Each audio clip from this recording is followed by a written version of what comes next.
Hello, welcome to the North Coast Podcast. We are recording from London today. My name is Douglas Widick. I'm Raquel Palmas. I'm Ralf. And I'm Dr. Brick. And here we have an incredible guest with us in the studio, or I guess you could say it's our loft studio. We have Miss Monica Gaga. Yeah. Heyo. She is a facilitator, improviser, and performer, and produces and performs in the show. Hell yeah. Coming hot off the heels of the 96 festival. How you doing today, Monica? I am damp but good. Okay, awesome, Damp. awesome. I'm damp. Okay, we need to do for Mike. Yes, is there we that go. okay? Yeah, Get a little cool. tighter. Okay, cool, awesome. Damp. Yes, it's so hot in London right now. Was you expecting this? Have you got enough clothes? I was thinking about that. I'm prepared none. It's great. I'm ready. I fully went shopping today. Oh, yeah. I was like, really? how can I help them? I don't think anyone's my size. I heard that this is very unusual, though. Oh, no, yeah. This is not what you should expect. Don't expect it What again. do you mean? What do you mean it's unusual?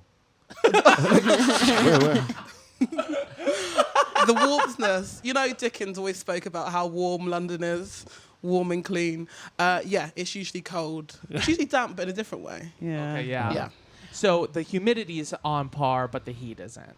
Ooh, not even humidity. It's usually just raining. Okay. Oh, yeah. Yeah, Oh, just raining, period, really? Yeah, all the time. raining, cold, windy. There is a little bit of like sunshine, but like not like this. We're not ready for it.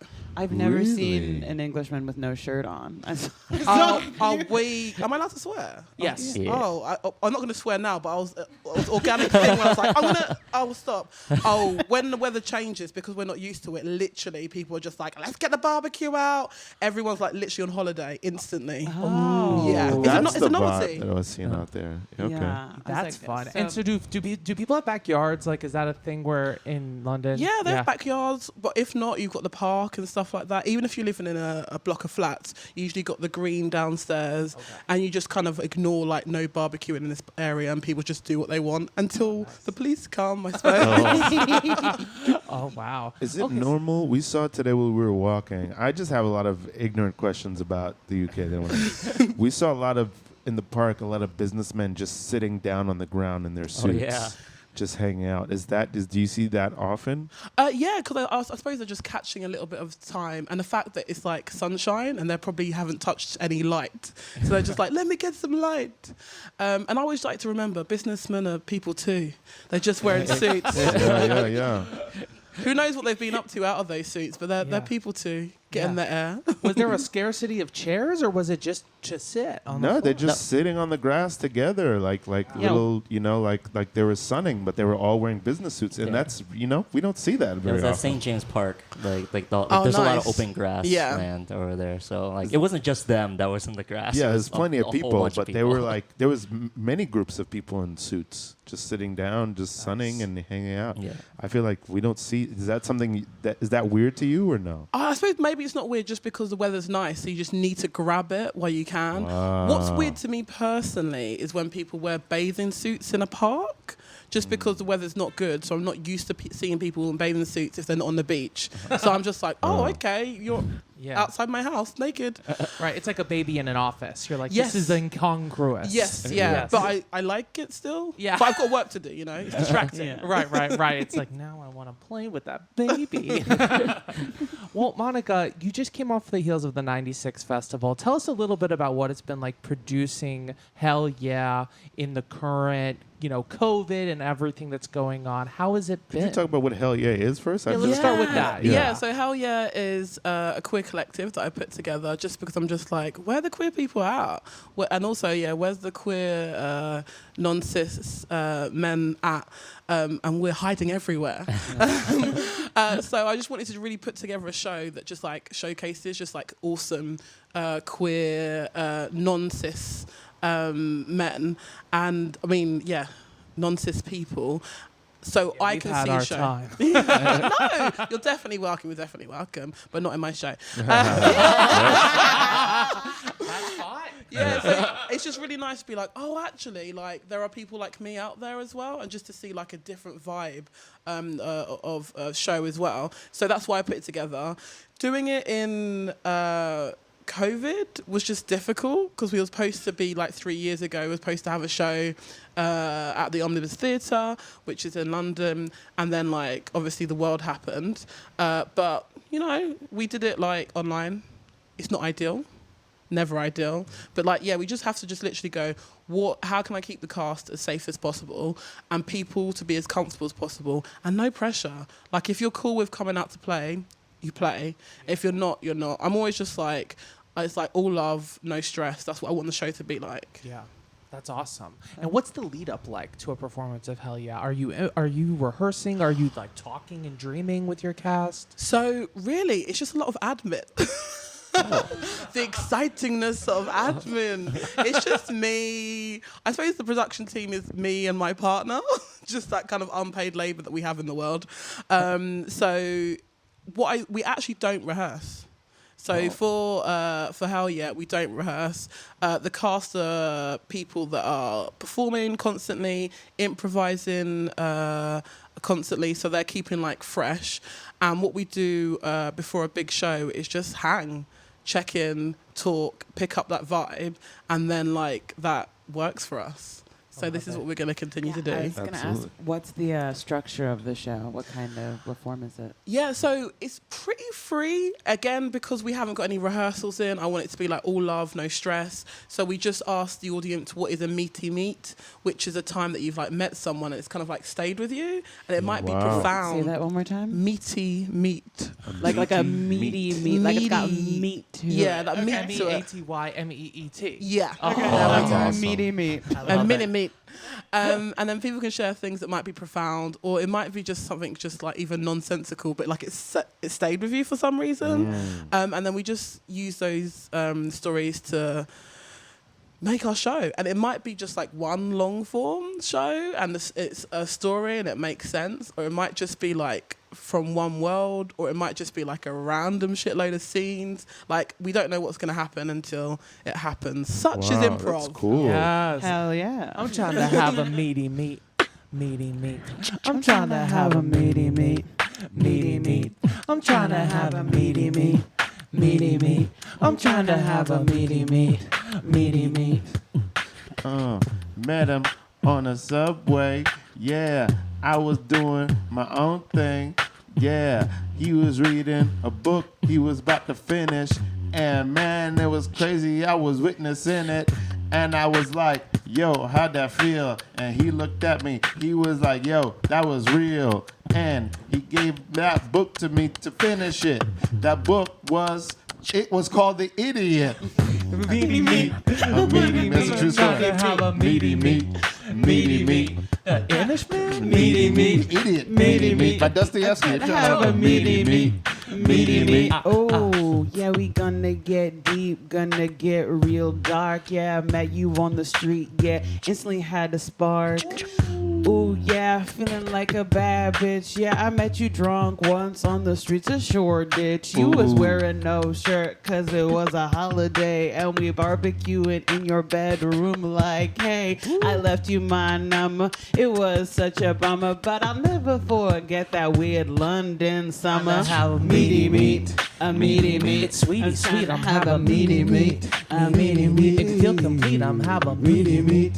A meaty meat. I'm trying to have a meaty meat. A meaty meat. Oh, yo, it was 2020. The time was funny. It was March. It was dark. COVID was coming so sunny. And I said, ha ha. I met Monica Gaga before the show at Implo Bro Brew. Ha ha. It was a good time with a good rhyme. We were hanging out. It was sweetie sweet. Came on stage, said, hell yeah, is my show. We talk about meaty meats. Damn, I said I want to see it. But then 2 years went by. But then when it was okay to fly, I said, oh hi. Meaty meat. A meaty meat. Oh, I wanna have meaty meat. Meaty meat. Meaty meat. Meaty meat. Shout out to Blacklock. Meaty meat. Meaty meat. M-E-A-T-Y. Why? Yay! So you have a meaty meat, suggestion, and then you go into a long form, and it can be any type of long form. So are you generally working with improvisers who've been improvising for a while? Yes, then? yeah, definitely. People have been like improvising for a while, so usually they know what's coming. in a sense of like a form or like a style or like a tag out or anything like that. But also, if they don't know what's happening, they're totally cool with it as well. Yeah, I just want to make sure we can hear you. Oh, later. okay. Yes. Okay, I gotcha. So any move is on the table. Have you ever done a mono scene? Oh, no. Okay. We haven't done a mono scene, but you put it out there, so maybe it's gonna be happening. Now it's in the atmosphere now. Quick tech thing. What number are you for? We just want to make sure all the people at home can hear your glory. Yeah, definitely. You need Yeah. to hear my voice. Yes. You can't come to my house. You gotta get me via here. Yeah, I is dragged all all this on our super Virgin rigged. Airlines flight. Oh wow, yesterday. fancy Virgin. All right, okay. Yeah. Well, just- you know, Delta points work on Virgin. Fam. Oh, okay. There we go. So yeah. That's spectacular. That's so exciting. I'm so upset I still haven't gotten a chance to see Hell Yeah in person. Wow, one day. Yeah. One day it will happen. But there is literally so many good shows going on. So I'm always just like, I really want people to come and support and show love. And it's like, it's a great show. Definitely biased. But also, like, there's just so much going on. So do those other things too. Yeah. Is there this is literally my first time here. We haven't been here less than 24 hours. Welcome. Yes, thank you. Is there like a big culture of like there's theater happening all the time Yeah. here, and particularly improv just everywhere? Yeah, there's opportunity to do improv. There's theatre. There's an opportunity to see theatre like all the time. Wow. And obviously you can unreal. go and see like the West End shows and stuff like that, and literally just go. Like to the- Broadway. Yeah, you can definitely just like go there and just like buy a ticket. But I suppose, this is a good point actually. I should show you the audience filling websites and things like that, because that's what you need, isn't it? Because that's what you don't know when you go to a place. You spend loads of money and don't go for like. Go and see a West End show for like $6.50. Love Yeah. You know, that. today ticks. So what are there like seat roulette or anything like that? So yeah, there's a seat roulette for like all the big shows. You're just like, I can never afford it, and then you're like, yay, randomly. Also, like you can go to in the morning to like queue up and be like if you can get some random seats. But there are websites that tell you to not do what I'm doing now. I won't mention the websites. And PSA. and they I've been thrown off one already, so I take it very seriously. For breaking the code. They take it really seriously, and I did not enough, sorry. I've learnt my lesson, don't throw me off. But there's websites that will literally just like email you like, I don't know, twice a week, once a week, and be like, hey, there's these fringe shows going on, which might be free or might have a bookings fee of like £3 or something like that. Or sometimes like I've seen like, what the one that sticks in my mind is I saw Wicked and it was like £4. That's Wow. Because they want to fill unbelievable. the seats. Yeah. Like if you go to even an amazing show and there's not many people in it, it Yeah. might take away from that kind of like, that show. So yeah. Who was your Elphaba? Oh, I can't remember. It was so many, and I feel really. Must have been a forgettable one. Hey, I You're gonna get support kicked women off. of color. I love all the alphabets. Yes. The only full-time black Elphaba was in London. Oh, there we go. I Yeah. definitely, yeah. This Yeah. was a white woman. Okay.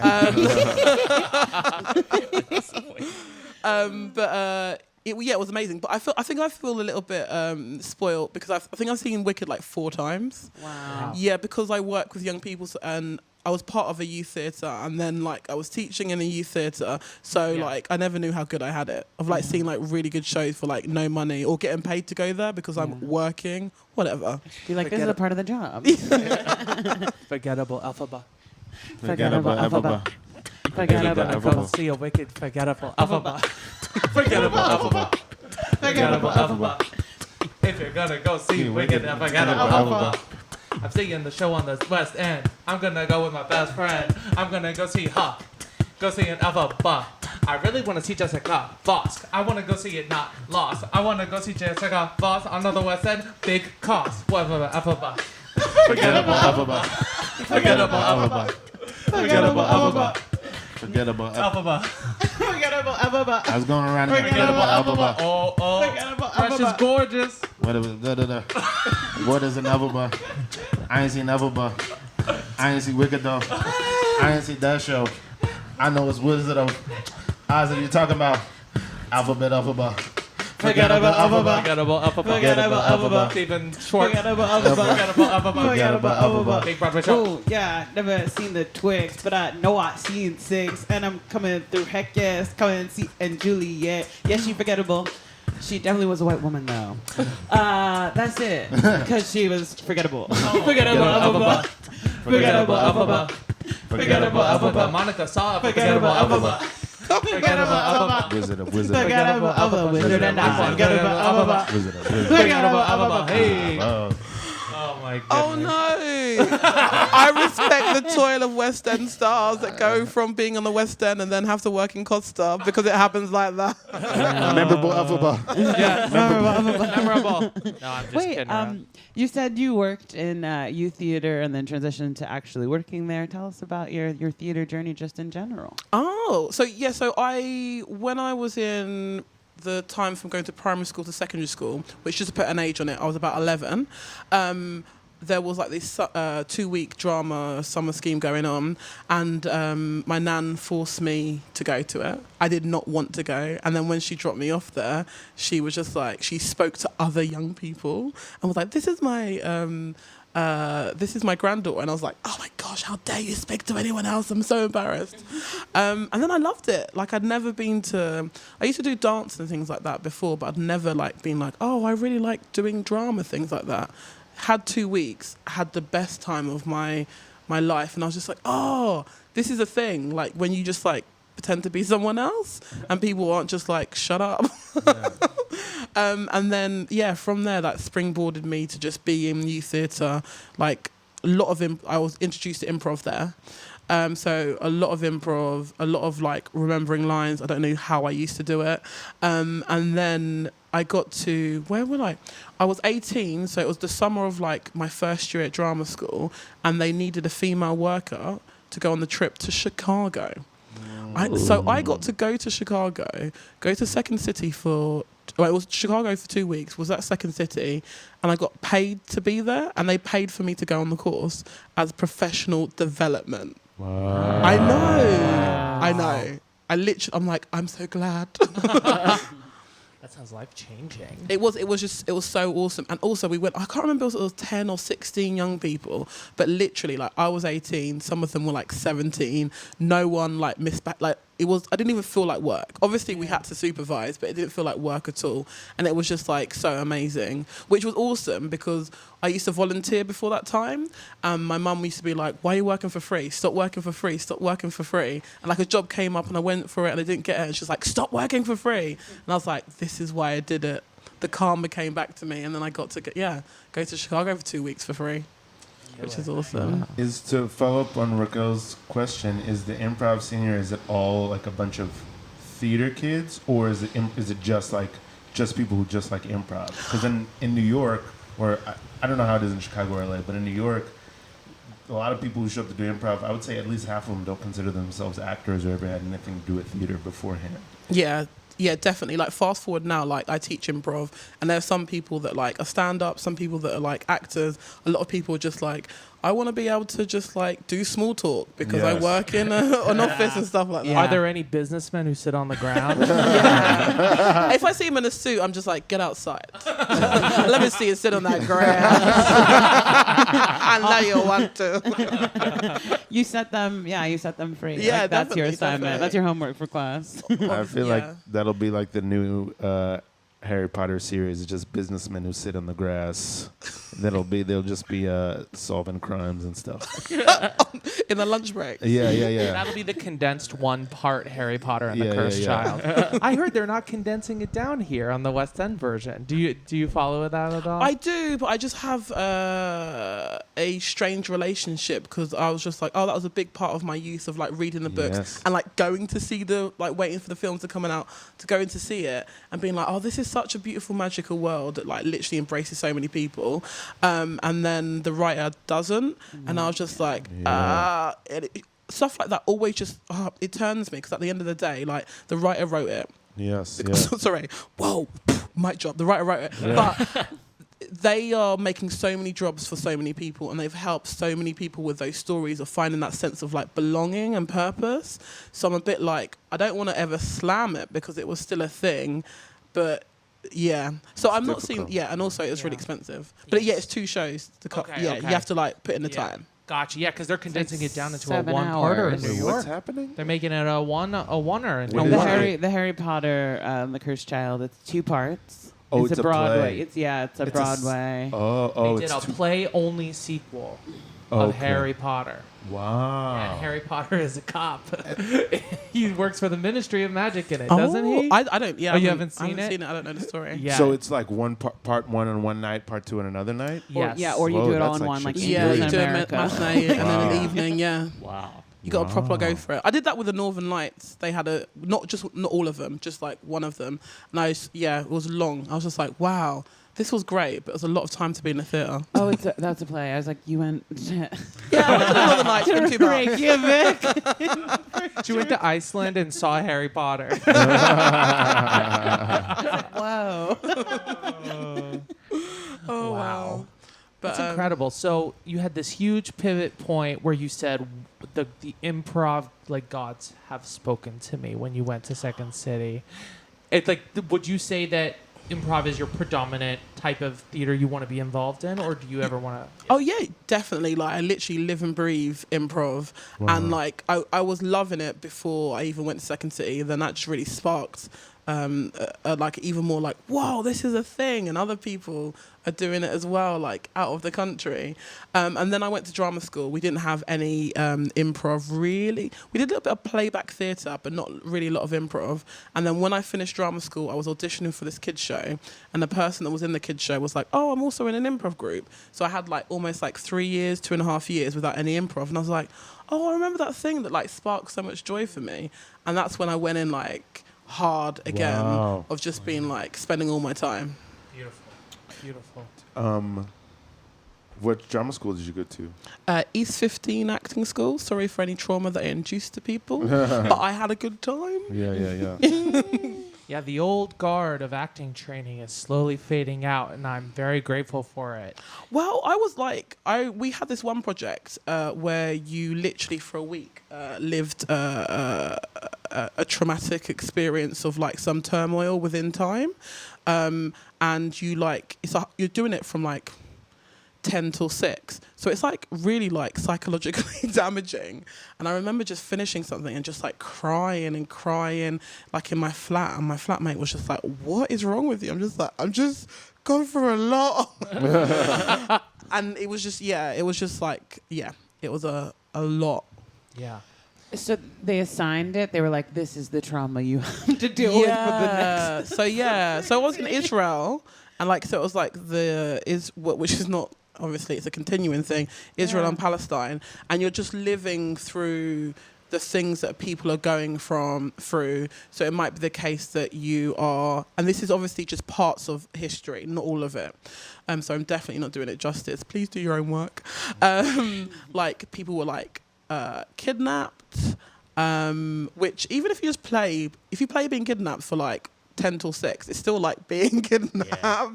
People were in the army, people's like lands were taken away from them. Like some people had hardly any food. Some people like would literally work in like on the land doing something, and then people coming around and just taking it. It was just really kind of just like super heavy. And like I went to like drama school when I was 18, so like I was a child. Definitely like I wasn't ready for that shit. It's like military. Yeah. It really was. And I was like, yes, this is great, but I feel like the aftercare for me wasn't there. I feel like I felt like, oh, I was okay, but I obviously wasn't okay, and there was loads of people that weren't okay. And also, they seem to always pick a subject that affected somebody in that year as well. So people that are like, I don't know, they actually came from Israel, and that was something that was in their knowledge, their lived that was life. fresh. Yeah. So like I know that for some people like art is pain, and I suppose it makes some great plays and great films, but I feel like the idea of like looking after the human being after they make the art is just so important. And like, well, I suppose it even links into improv, the idea of like, you've got to do anything for the show. And I'm like, no, you don't. Yeah. Yeah. Like, Yeah. it's a show. Right. Have some Yeah. fucking boundaries. And respect it. And don't make me Yeah. feel like weird if I don't want to do something. Yeah, it's like completely opposite of what you were talking about, like the space you're creating, which is like this joyous, like coming Yeah. together, checking Yeah. in, being present with one another. So it's very interesting. Yeah, I have to say, you have one of the most infectiously positive energies, Yes. and it just it even comes through when I follow your stuff on social nice. media. But just meeting you, I remember being like, "Whoa, that's it! Like that's the type of positivity and charisma that I just feel so fed by." And and I just was wondering, where do you get that from? Where do you like? What Sorry, is your it's getting me source? What nervous. is your well? Where does Okay, please describe what happened. Okay. Please describe what I've happened. ruined everything. Doug's glass was close to the edge, and it was making me nervous. I'm gonna get you a napkin. And then while I was doing that, I spilled Monica's water. But like, legend. It's like We've really done warm, it. so it's I'm like so it's not a problem sorry. at all. Like, just got piss beer on? Golly. Oh, What have I disgusting. done? it's hilarious. She's like, oh, that's making me nervous. And I, Tried to stop your cup, but then I spilled another cup. I tried to stop your cup, but then I spilled another cup. Oh my God, it's like Murphy's Law. I can't control anything. Oh my God. Just when I'm on the edge, not jumping off, suddenly something crashes from another loft. took the cup, it went down, and then we laughed instead of frowned. Monica had a big guffaw. It made me say, oh, oh, oh. Oh. He tried to stop that cup, but then he got another cup. He tried to stop that cup, But then I spilled another cup. Damn, Cup. You know how I feel about you. I tried to save you from the edge.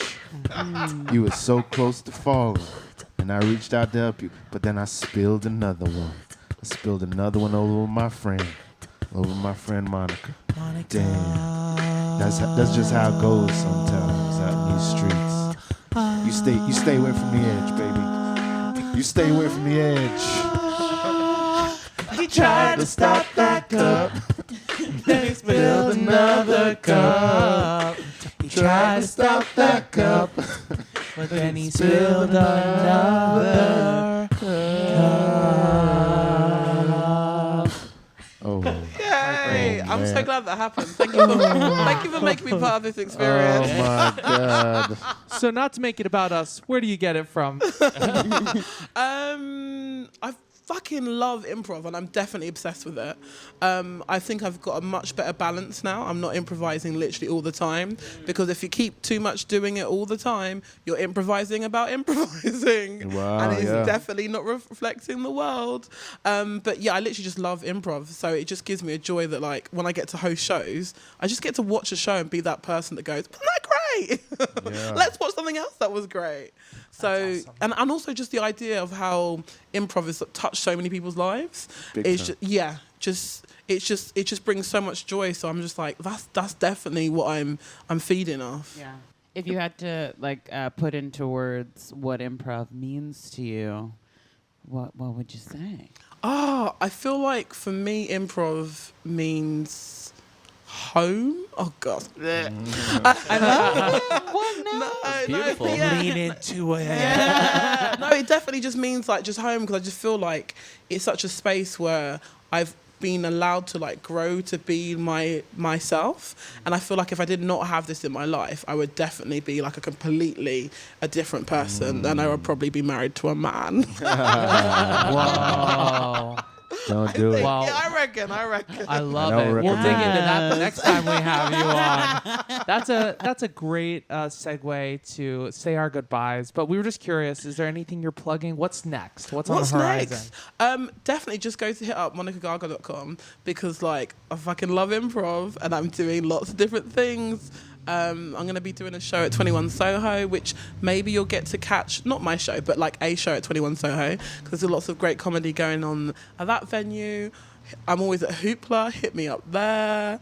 Yeah, lots of different things going on.